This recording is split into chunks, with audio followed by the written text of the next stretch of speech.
सभी बच्चे सबसे पहले शांत हो जाएं। जो भी कैंपस में इधर उधर घूम रहे हैं वो तत्काल यहां पर आकर बैठ जाएं।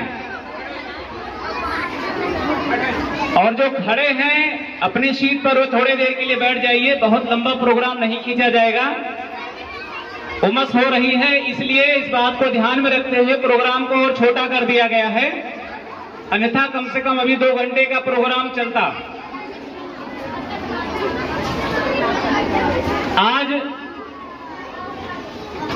हम सब आप यहां इकट्ठा हैं आजादी का उत्सव मनाने के लिए। आज से लगभग 78 साल पहले सन 1947 में भारत आजाद हुआ था।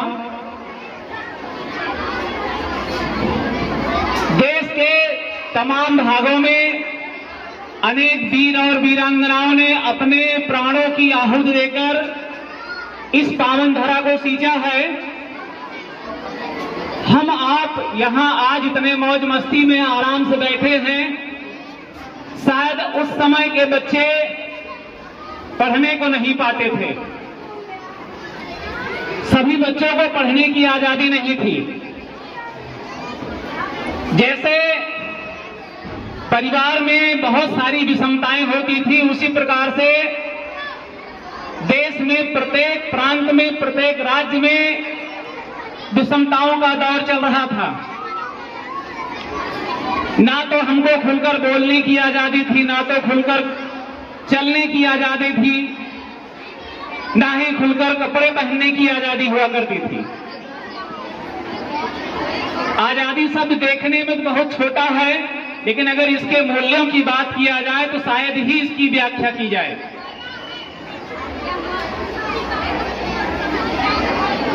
कल का जो परिप्रेक्ष्य था और आज का जो परिप्रेक्ष्य है उसमें बहुत अंतर आ चुका है। कहने के लिए हम सब आजाद हैं, लेकिन अभी भी कहीं ना कहीं पर हमको आपको गुलामी के जंजीरों में फिर से जकड़ा जा रहा है। चाहे वो आर्थिक तौर पर हो, चाहे सामाजिक तौर पर हो, चाहे राजनैतिक हो। आपके हमारे अधिकारों का हनन हो रहा है धीरे धीरे। कुछ बच्चे पीछे टहल रहे हैं, वहां पर सीधे बैठ जाएं। मैं बहुत ज्यादा समय नहीं लूंगा और ना ही बहुत अपनी बातों को विस्तार से रखूंगा। जो आज का दौर है, आपका जो कर्तव्य है, मैं उस पर थोड़ी बात करूंगा। संसार का अगर प्रत्येक व्यक्ति अपने कर्तव्यों को जान ले, उसका क्या काम है, उसको अपने काम का निर्वहन कैसे करना है, कितनी ईमानदारी से करना है, तो शायद कोई समस्या ना आए। आपका कर्तव्य है पढ़ना, हमारा कर्तव्य है पढ़ाना, लेकिन आपके और हमारे बीच में जो दूरियां हैं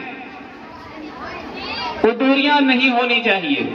अक्सर देखा जाता बहुत सारे बच्चों में दिमाग में बसा रहता है कि सर से पूछेंगे तभी डांटेंगे, अभी बोलेंगे, मारेंगे, मारने का डर रहता है। लेकिन आप लोगों के दिमाग में ये बात नहीं आनी चाहिए।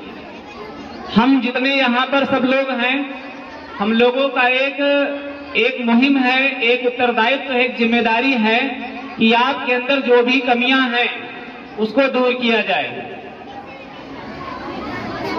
अब कमियों के बारे में, जैसे ज्यादातर छोटे बच्चों की बात नहीं, अगर बड़े बच्चों को देखा जाए तो जैसे जैसे ये हाई स्कूल के तरफ बढ़ते हैं, 9th पहुंचेंगे, 11th पहुंचेंगे, 12th पहुंचते हैं, तो इनका जो मानसिक संतुलन होता है बिगड़ने लगता है। यानी आप ये मानिए, ये जो अवस्था है एक तूफान की अवस्था है। इस दौर में जो भी अपने आप को स्टेब्लिश कर पाएगा वो रुकेगा, अन्यथा इस समय के दौर में बह जाएगा और कितना दूर जाएगा उसका कोई पता नहीं होगा। तूफान की दशा जो है बहुत खतरनाक होती है और ये भयानक तूफान के दौर से आप लोग गुजर रहे हैं। आपके पास ये जो गोल्डन अपॉर्चुनिटी है, अगर इसमें आपने उसको कैश करा लिया, अगर आपने उसको सही तरीके से अपने समय का यूज किया तो आने वाले 4 से 5 साल में आप एक सफल नागरिक बन पाओगे। अन्यथा आप अपने रास्ते से भटक जाओगे और जो आपके घर वाले, आपके माता पिता, आपके शुभेच्छु जो भी आपसे इच्छा रखते हैं उसको आप लोग पूरा नहीं कर पाओगे। तो हम सब लोगों के द्वारा आप लोगों के प्रति जो आदर व्यवहार है वो वैसे का वैसे रहेगा। यहाँ पर आपका कोई दुश्मन नहीं है। हर आदमी यहाँ पर जो आपके साथ लगा हुआ है वो आपके अंदर की जो कमियां हैं उसको दूर करने के लिए प्रयासरत है।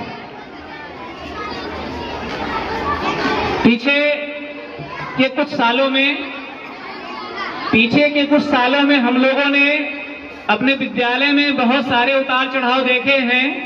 आने वाले सालों में हमारा जो रिजल्ट्स होगा वो और अच्छा होगा। अभी आप लोगों को जानकारी है कि अभी 2023-24 में विद्यालय ने जिले में अपना दूसरा स्थान प्राप्त किया था इंटरमीडिएट में। और हम ये चाहेंगे ये मात्र केवल इंटरमीडिएट तक सीमित ना रहे, ये हाई स्कूल वाले बच्चे भी और इंटर वाले जो बच्चे हैं वो भी अपने इस परफॉर्मेंस को दोहराएं।